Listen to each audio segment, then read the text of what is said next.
जमीन पर पानी बहा दिया, गुस्ले मैयत हो गए। लेकिन सुन्नत के मुताबिक जो गुस्ले मैयत का तरीका बयान किया गया और जो उलमाए किराम से रहनुमाई मिली, उसमें 7 मराहिल है। कितने? 7 मराहिल है। अच्छा, ये मराहिल उर्दू में मराहिल कहते हैं, इंग्लिश में इसको स्टेप कहते हैं। और अगर हम अपनी सारी जबान में कहें तो 7 काम अंजाम देने। कितने? कितने? आवाज नहीं आ रही। देखो, ये चीजें आप बोलेंगे आपको याद रहेगी, और ये याद रहेगी। आप अपने घरों में कोई गुस्सा दे रहा है, मिस्टेक कर रहा है, तो आपको पता होगा, तो आप बता सकेंगे गुस्ले में 7 मराहिल है। तो गुस्ले मैयत में कितने मराहिल है, कितने काम अंजाम देने? 7।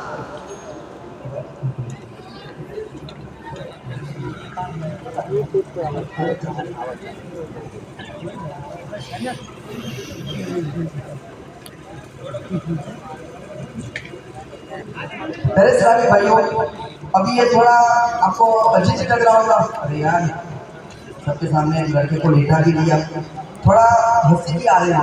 लेकिन हकीकत ये है, कोई माने या ना माने, कोई एक्सेप्ट करे या ना करे, हकीकत ये है एक दिन हमें भी ऐसे गुस्ल के तख्ते पर लेटा दिया जाएगा। एक दिन हमें भी गुस्ल दिया जाएगा, एक दिन हमें भी कफन पहनाया जाएगा। यहाँ तक कि एक दिन हमें सुपुर्द खाक कर दिया जाएगा। अभी तो हम प्रैक्टिकल कर रहे हैं, गुस्ल भी दे रहे हैं, कफन पहना रहे हैं, उसके बाद हम उठ भी जाएंगे, लेकिन उस वक्त कुछ नहीं हो पाएगा। तो प्यारे इस्लामी भाइयों, इसको हम सीखने की नीयत से या इबरत हासिल करने की नीयत से आप तवज्जो से सुनिएगा। ऐसा माहौल न बनाए कि ये देखो कोई ड्रामा वगैरह नहीं हो रहा, ये प्रैक्टिकल सिखाया जा रहा है, ताकि आपकी बातों में कुछ बातें समझ में आ जाए। अभी वो समझ लीजिए कि सबसे पहले हमें क्या करना है, कि जो गुस्ल का तख्ता होता है, इसको गुस्ल का तख्ता बोलते हैं, क्या होता है? पाटिया बोलते हैं, गुस्ल का तख्ता बोलते हैं। तो सबसे पहले मैयत को रखने से पहले गुस्ल के तख्ते को पानी से धो देना है। क्या करना है? पानी से धो लेना है। इसके बाद 3-4 इस्लामी भाई मैयत को लेकर आएंगे उठाकर और गुस्ल के तख्ते पर लिटा देंगे। अभी वो समझ लो कि गुस्ल का तख्ता हमने धो लिया, मैयत को लिटा दिया। अब सबसे पहले काम कौन सा करेंगे कि सबसे पहले एक चादर इस तरीके से मैयत के ऊपर रखनी है। अब इनके कपड़े उतारने हैं, तो अब यूँ कर लिया जाए कि कपड़े अगर आसानी से उतर सकते हैं तो उतार लिए जाए, वरना कैंची से काट लिए जाए। अब जैसे ऊपर का, तो ऊपर का कपड़ा अगर उम्मन बंडी वगैरह होती है तो नहीं उतर पाती, तो ऊपर का कपड़ा एक कैंची इस तरफ लगाए, एक इस तरफ, एक इस तरफ, तो ये पूरा कपड़ा ऊपर का निकल जाएगा। अब रहा नीचे का कपड़ा जो पहना हुआ है, चाहे वो पायजामा हो या जींस की पैंट हो, वो या लुंगी हो, वो आसानी से उतर जाता है, इसको काटने की जरूरत नहीं। लेकिन याद रहे खास बात कि मर्द का सित्र और कितना है, नाक से लेकर घुटनों के नीचे तक, इसको डायरेक्ट टच नहीं कर सकते। क्या नहीं कर सकते? यानी छू नहीं सकते, जैसे यहाँ छू सकता। लेकिन यहाँ छूने के लिए क्या करना पड़ेगा? कुछ ना कुछ कपड़ा हो, जैसे कफन में ऑलरेडी वो दस्ताना आता है, या फिर मेडिकल स्टोर पर जो ग्लव्स मिलता है जिसको प्लास्टिक का मोजा कहते हैं, वो पहन ले। अभी तस्वीर कर लीजिए कि मैंने प्लास्टिक का मोजा पहन लिया है, पहनने के बाद अब बगैर देखे अंदाजन हाथ डालेंगे और इनका नीचे का जो भी पायजामा हो या पैंट हो, इसको आसानी से दोनों तरफ से उतार, पूरा पायजामा उतार लेंगे। अभी तस्वीर कर लीजिए कि इनके ऊपर से ये चद्दर कपड़े उतार लिए। अच्छा, इसमें भी एक खास बात है कि कुछ जगहों पर, ठीक है, ये देखा गया कि कुछ जगहों पर मैयत को नहलाने में व्हाइट कपड़ा इस्तेमाल किया जाता है। कैसा कपड़ा? तो बराए मेहरबानी व्हाइट कपड़ा हमें इस्तेमाल नहीं करना। क्यों? इसकी वजह ये कि व्हाइट कपड़ा अगर हम उड़ाते और अगर पानी डालते तो क्या होगा? सब नजर आएगा नहीं आएगा? खुद बना रहे पीछे देख। तो इसलिए व्हाइट कपड़ा इस्तेमाल नहीं कर सकते। बेहतर है कि कत्थई कलर का या कोई और रंग का कलर का कपड़ा हो, जैसे ये चल जाएगा, मरून कलर है। अच्छा, दूसरा है ये कि इसमें ये चादर भी नहीं चलेगी, एक समझाने की। ये पतली है, कैसी है? पतली। और पतला कपड़ा जब बदन पर होता है और जब पानी डाला जाता है तो होता ही कि वो बदन के साथ चौट जाता है, चिपक जाता है, तो इससे आकार उभराव सब कुछ नजर आता है। तो पतला नहीं, मोटा कपड़ा होना चाहिए। कैसा? समझते हैं? मोटा, जाड़ा कपड़ा, मोटा कपड़ा होना चाहिए, जाड़ा जिसको कहते हैं। तो अब यूँ समझ रहे हैं कि सबसे पहले हमने ये चद्दर डाल दी, अब वो गुस्ले मैयत करवाना। तो गुस्ले मैयत में कितना फर्ज है? 3। गुस्ले मैयत में कितना? सब बोलेंगे कि नहीं? ठीक है, ये हर घर की जरूरत है, सब साथ देंगे इंशाल्लाह तो और मजा आएगा। अच्छा, अब मराहिल कितने काम जाने? 7। सबसे पहला वो है इस्तिंजा करवाना। क्या है? सब बोले क्या है? इस्तिंजा करवाना। यानी वो समझ सकते हैं कि आगे और पीछे के मकाम पर सफाई करवाना। क्या करवाना? जी, आगे और पीछे के मकाम पर सफाई करवाना। तो अब यूँ कर लिया जाए कि रुई ले ले। कुछ लोग ढेला इस्तेमाल करते हैं, ढेला बोलते हैं, क्या बोलते हैं? मिट्टी का ढेला। तो कुछ लोग मिट्टी का ढेला इस्तेमाल करते हैं, तो ये भी जायज़ है, कर सकते हैं। लेकिन उलमा किराम ने रहनुमाई फरमाई कि बेहतर है कि मिट्टी के ढेले से बचा जाए। इसकी जगह ये कर लिया कि हम रुई लें। रुई लेने के बाद एक इस्लामी भाई ये पैर इस तरीके से पैर उठाए। अब देखो आप, ये जगह मिल गई। अब बगैर देखे अंदाजन हाथ डाले, अभी पानी नहीं डाला, पानी डालेंगे नजासत आसपास चोट जाएगी। पानी डालने से पहले रुई लेनी है, रुई लेने के बाद बगैर देखे अंदाजन हाथ डाले और 2, 4, 5, 6 मरतबा रुई से पीछे के मकाम पर सफाई करवानी, पोंछ देना। इससे क्या होगा कि अगर कोई नजासत है, पाखाना वगैरह, तो वो रुई के जरिए साफ हो जाएगी। ये हर मैयत के साथ ऐसा नहीं होता, लेकिन फिर करवा लेना। आपने देखा होगा हमारे घरों में जो इस्लामी बहनें हैं, तो जो छोटा बच्चा होता है, यानी 5 महीने का, 10 महीने का, 1 साल के करीब, तो ऐसे बच्चे को पानी से धुलाते नहीं होते, वो कपड़े से पोंछ देते हैं। तो पहले रुई से पोंछना है, रुई से पोंछने के बाद फिर पानी से सफाई करवाएंगे। और अगर मैयत बॉडी वाली है तो आप कितना भी पैर उठाओ वो हाथ पहुंचेगा ही नहीं। तो ऐसी मैयत को करवट देंगे। क्या करेंगे हम? करवट। जैसे ही करवट करेंगे, एक इस्लामी भाई उसी अंदाज से रुई में सफाई करवा लें और एक भाई पानी डाले और हम अच्छे अंदाज से पीछे के मकाम पर सफाई करवा लें।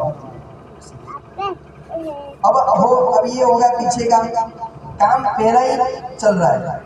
इसके बाद है आगे के मकाम पर सफाई कराना। तो इसमें रुई वगैरह की हाजत नहीं है।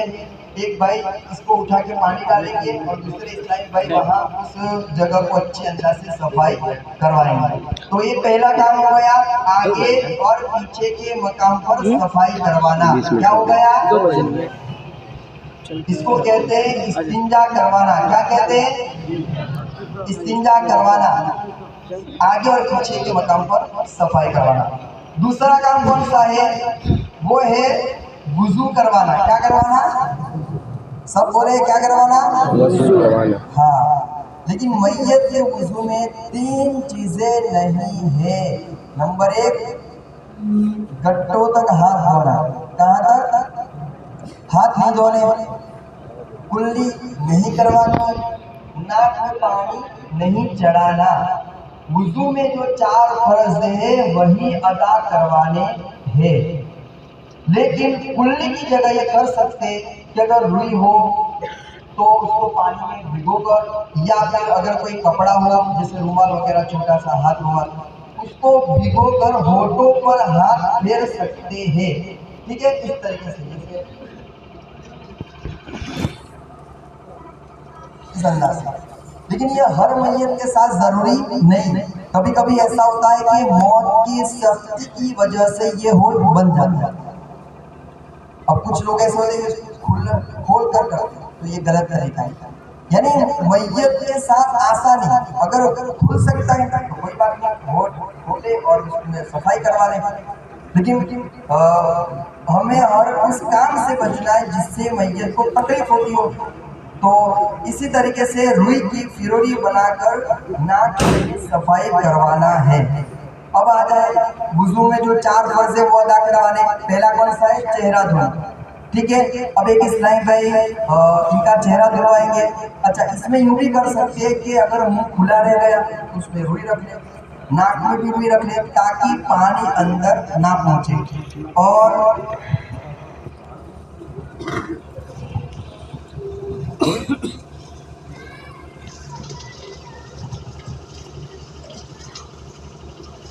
नहीं भाई, इस तरीके से पानी डालते जाए और आहिस्ता आहिस्ता पूरा चेहरा 3 मरतबा धुलाना है। कितनी मरतबा? कितनी मरतबा?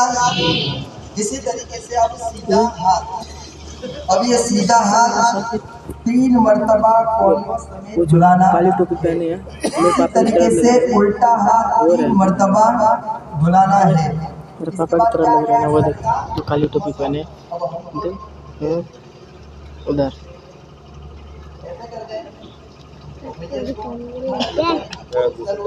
नहीं है, जहाँ तक हाथ पहुँचता है ये पूरे सर का मसला।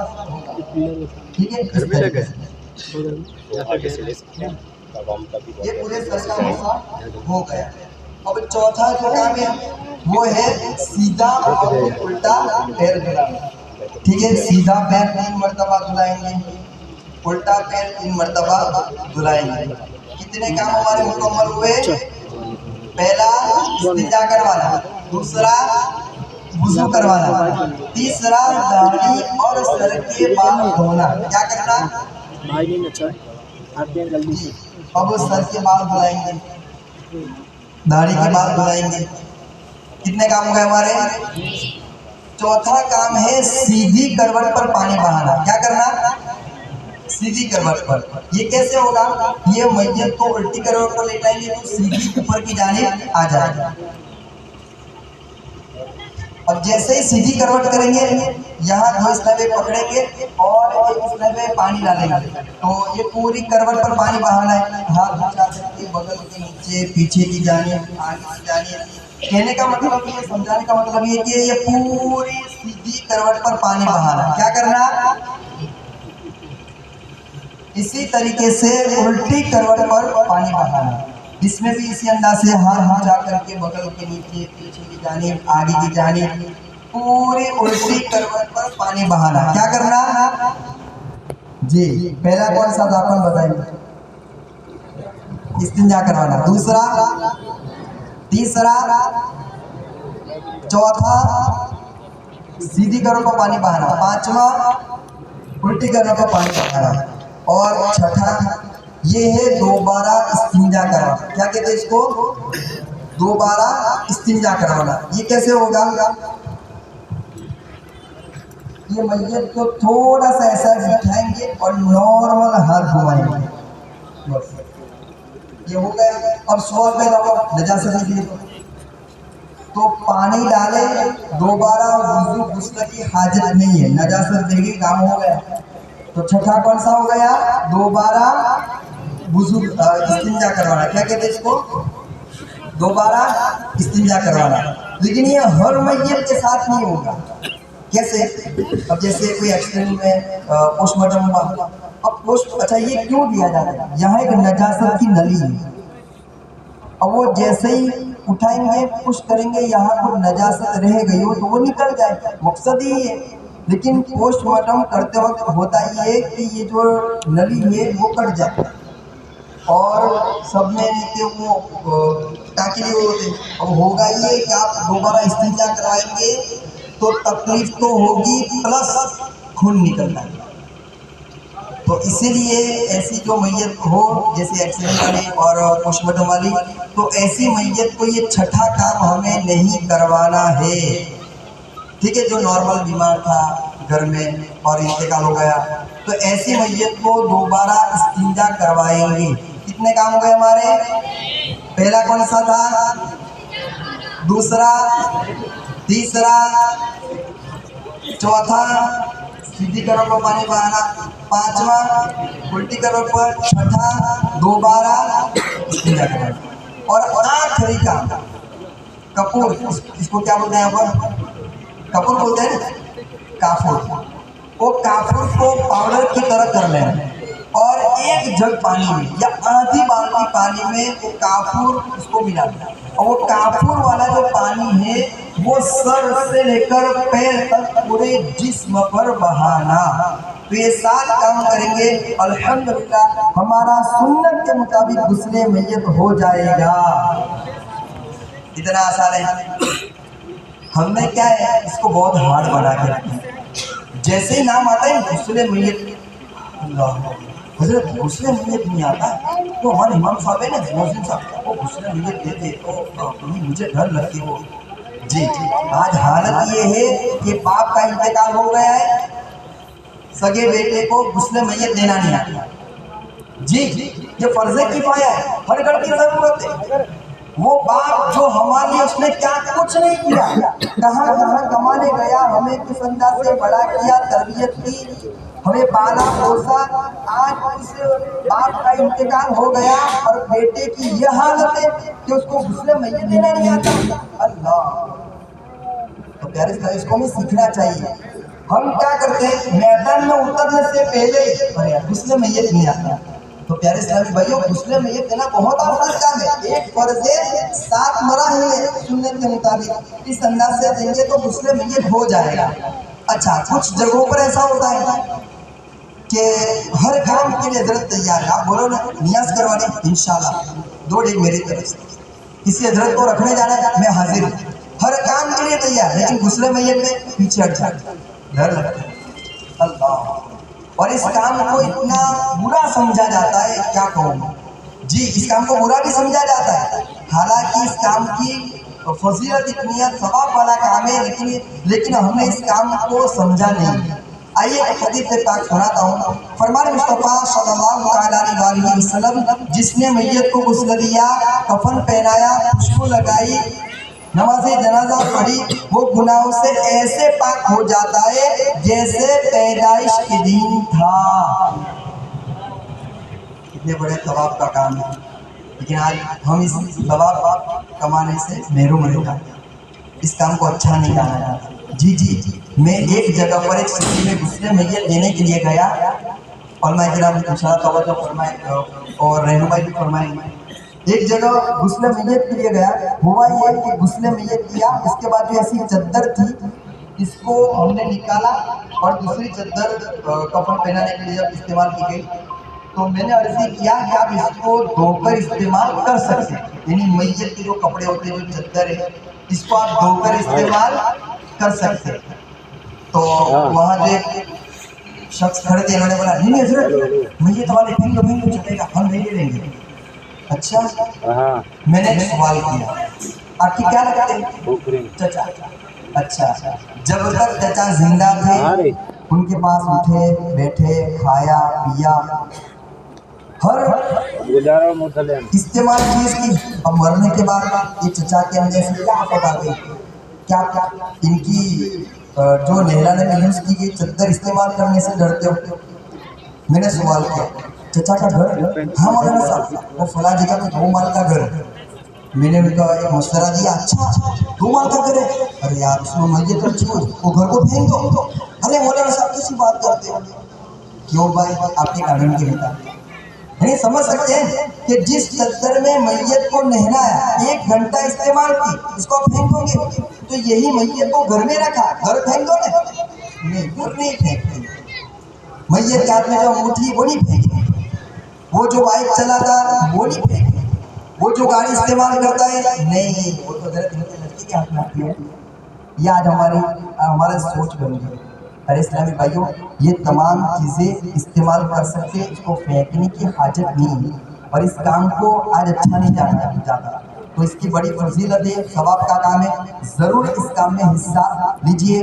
अल्हम्दुलिल्लाह दावत इस्लामी की मजलिस कफन दफन की जानिब से एक अल्फाज तैयार किया। आज हम क्या करते हैं, कहाँ गए गुस्ले मैयत देने के लिए, तो आज हमारी मजलिस कफन दफन की जानिब से एक अल्फाज तैयार किया। हमें कोई पूछता है कि कहाँ गए थे, तो हमारा जवाब ये होता है एक आशिक रसूल को दीदार मुस्तफा के लिए तैयार करने गए थे जी। इसमें झूठ नहीं। क्या है? आशिक रसूल है, कहाँ जा रहे हैं? कब्र में जा रहे हैं। आज होता ये कोई दुनियावी दूल्हे को हम तैयार करते तो कब्र महसूस करते, अरे हाँ उनकी शादी में मेरी गाड़ी का अच्छा मामा मैंने बना क्या तो भाई हम तो कब्र में जाने वाले गुलाम को तैयार करते। तो अगर ऐसी अच्छी सोच रखेंगे, इसी तरीके से दावत इस्लामी इंडिया के जो निगरान है रुकनेश्वर आली बाबू, जिन्होंने फरमाया था कि आप कितनी सारी मैयतों को गुस्ल दे रहे हैं, क्या पता क्या अजब क्या आप इतनी सारी मैयतों को गुस्ल दे रहे हैं, उन मैयतों में कोई अल्लाह का नेक बंदा गुजरा हो, कोई अल्लाह का वली गुजरा हो कि जिसकी बॉडी को टच करना, कि जिनको नहलाना यह हमारी नजात के लिए काफी है। तो प्यारे इस्लामी भाइयों, इस तरीके से अच्छी सोच बनाकर जाएंगे तो हर काम आसान हो जाता है। तो आज से इंशाअल्लाह करीम गुस्ले मैयत में शिरकत करेंगे, सीखेंगे और शिरकत करेंगे। देखो कोई भी काम कोई आगे पैसे सीख कर नहीं आता है, वो जब मैदान में होता तो सीख जाता है। सल्लु अलल हबीब सल्लल्लाहु अलैहि वसल्लम।